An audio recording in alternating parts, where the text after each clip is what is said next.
if I could go back to both of you, you first, then followed by Prasoon, Piyush, is somehow, at a time when both of you entered advertising, it was very,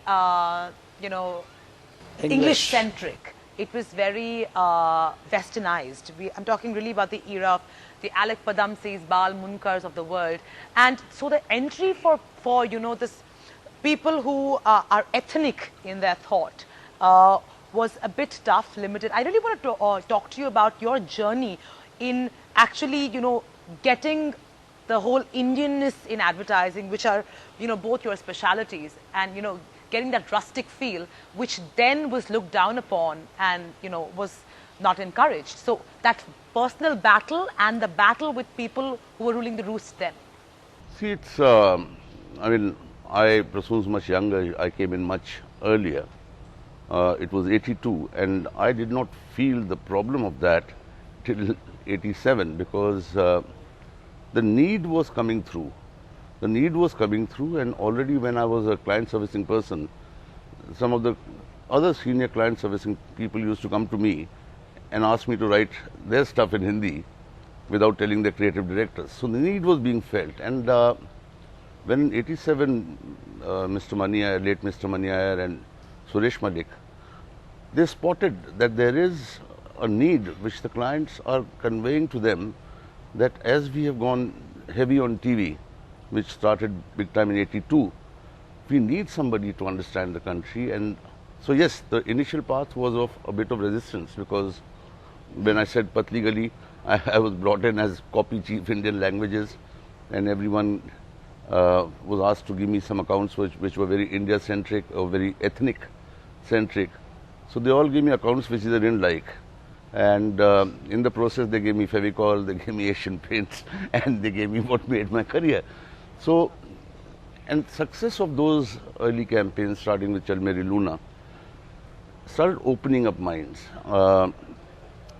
Otherwise, it was a sad scenario that there were some very bright minds in our days, like Pandit Vinod Sharma and others, who were never given the chance of doing original stuff, and they were quite capable of doing it. Right. So now there was a person who was specifically hired within the agency, and things happened, and nothing succeeds like success. Was there some kind of castigation? No, I don't think so. Was there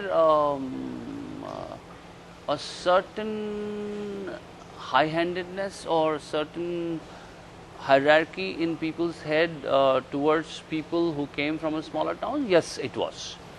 Was there that, but was there a need felt by clients? I never felt. In fact, the clients were actually also should be congratulated for this. Unilevers of the world.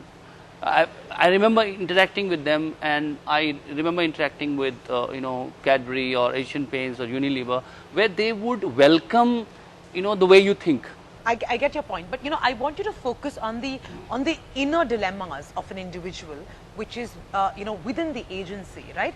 Because you're not that accepted, because you're not part of the old boys club. You're not you're a bit different. Because, not true. Because he said that the acceptance was, there was hesitance in acceptance. In some places, we happened to be working in the same agency at Ogilvy.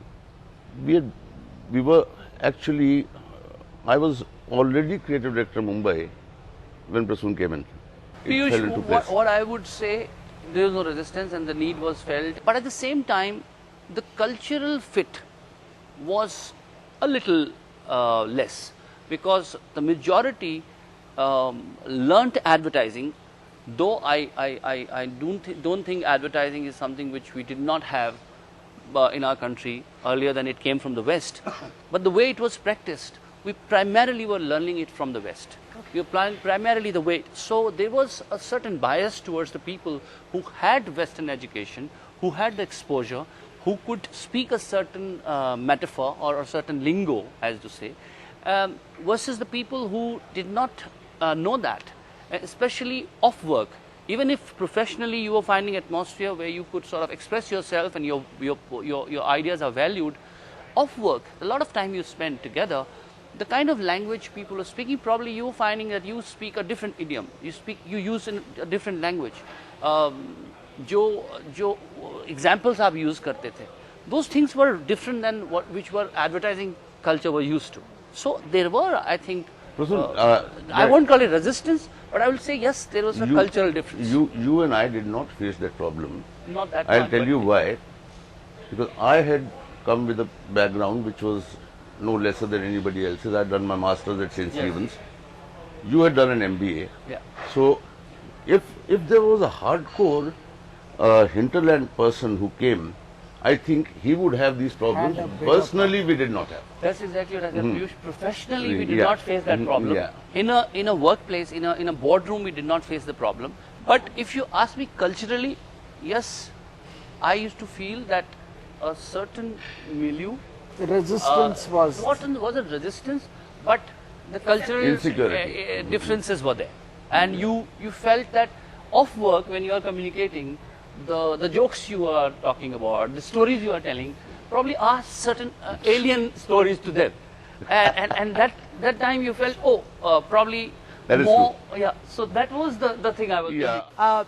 Sam, obviously you didn't have any of these, these phases in your life because you're pretty Western, so to speak. Am I Western? Of course, Sam. Unless you beg to differ. But Piyush, if I ask you, and I really want you to think about this question. If you look at your entire journey from where you sit today, what's the one thing, let's say, you would do differently if you had to play it all over again? I started a little earlier.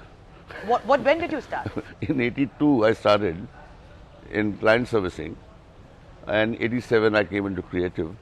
But in 82, I had already done about 4 years of working somewhere else. I would probably bring in those 4 years. That's at one level. At another level, maybe my working as a tea taster may have helped me in moving around in circles, which gave me a sense of how to deal with people. If there was something you would do differently, see, hindsight brings a lot of perspectives in.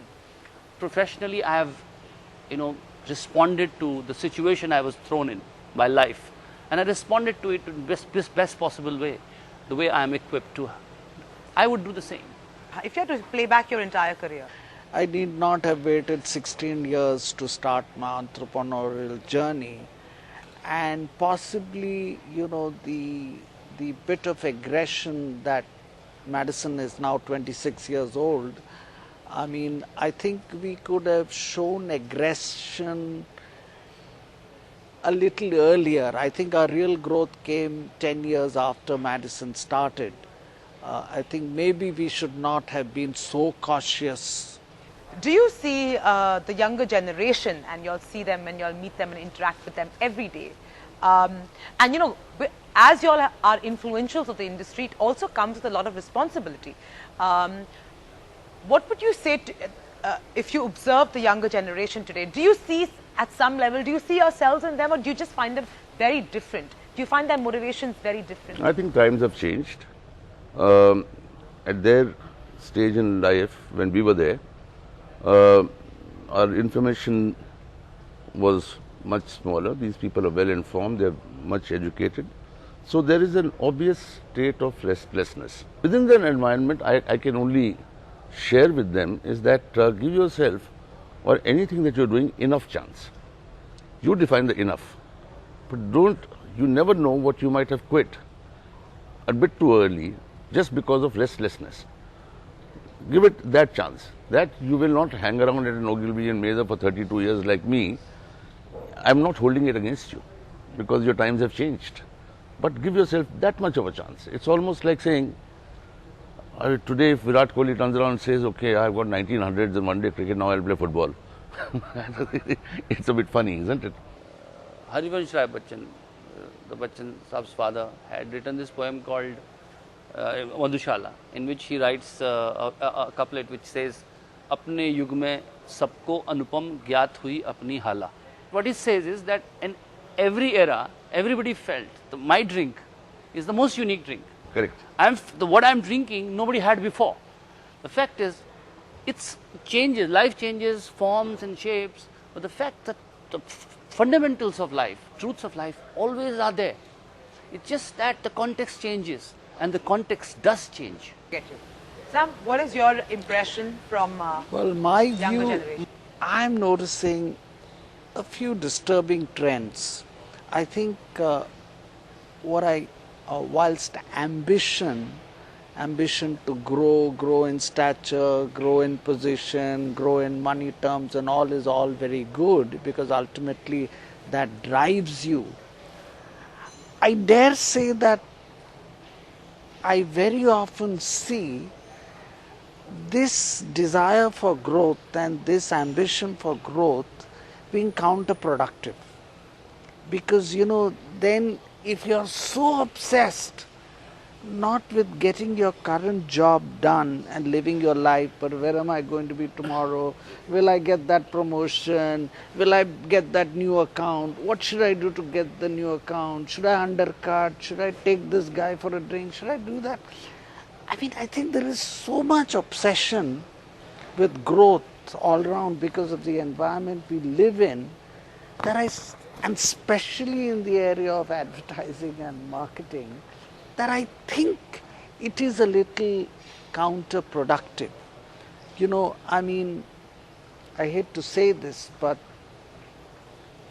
15 years ago, if somebody came, I think, to anyone and said, look, will you work for less than 15%? Maybe we wouldn't even talk to that person. Today we are welcoming that person with open arms and giving him a drink, and I think this over-obsession with growth does worry me, because to my mind, it is the basis for a lot of the ills that we are seeing today. You're saying you were never restless? See, restlessness, was I restless about the fact that when will I make my 1 lakh annual salary? No. Was I restless about when will I get my car? No. Was I restless about when will I get my designations? Maybe a couple of points in life. It's almost like saying, and I think everyone would have shared, the day I bought my first TV was a great big day for me, that I can afford a TV now. Otherwise, my restlessness was that jump into the neighbor's house, ask his permission, that today my ad is being released for the first time. The passion was to see that ad, not to own your own TV. The TV came when it came. Just imagine, history postgraduate becomes a serious cricketer, becomes a tea taster, comes to advertising in client servicing, happens to land up in creative, and then flip-flops between 2 roles the rest of his life. So what could I have planned? If I had planned it this much, I must be the biggest strategist in my life. I completely agree. You can't plan. When you talk about a small town, you should understand what small town I come from. Uttarakhand small town is very small. In those days, very sleepy small town, where only toys you have is the trees, and you run around I've been brought up in those places. Now, after that, if you see yourself standing at biggest festival in Cannes and addressing them, you look back and you feel, oh, maybe there is some journey out there. How did that happen? On that note, thank you so much. Thank you. Piyush. Thank you, Prasoon. Thank you. Sam. It was truly wonderful speaking with you. I think there have been many softer nuances that 3 of you have brought to the table today, something that we don't usually get when we talk shop with you on the show. And I hope this will be as enjoyable to our viewers as it's been for me. Thanks so much. Thank you, Sonali. Right. And with that, we bring the curtains down on the Brand Equity Agency Reckoner 2014. Not too many surprises this year, but hopefully 2015 will tell a different tale. To take the time and drop us a line at brandequity@etnow.tv, or alternatively log on to our Facebook page, that's facebook.com/brandequity, and tell us what you thought of our special presentation. You could do the same on Twitter @brandequitylive. I'll see you next week, same time, same place. Until then, keep it real.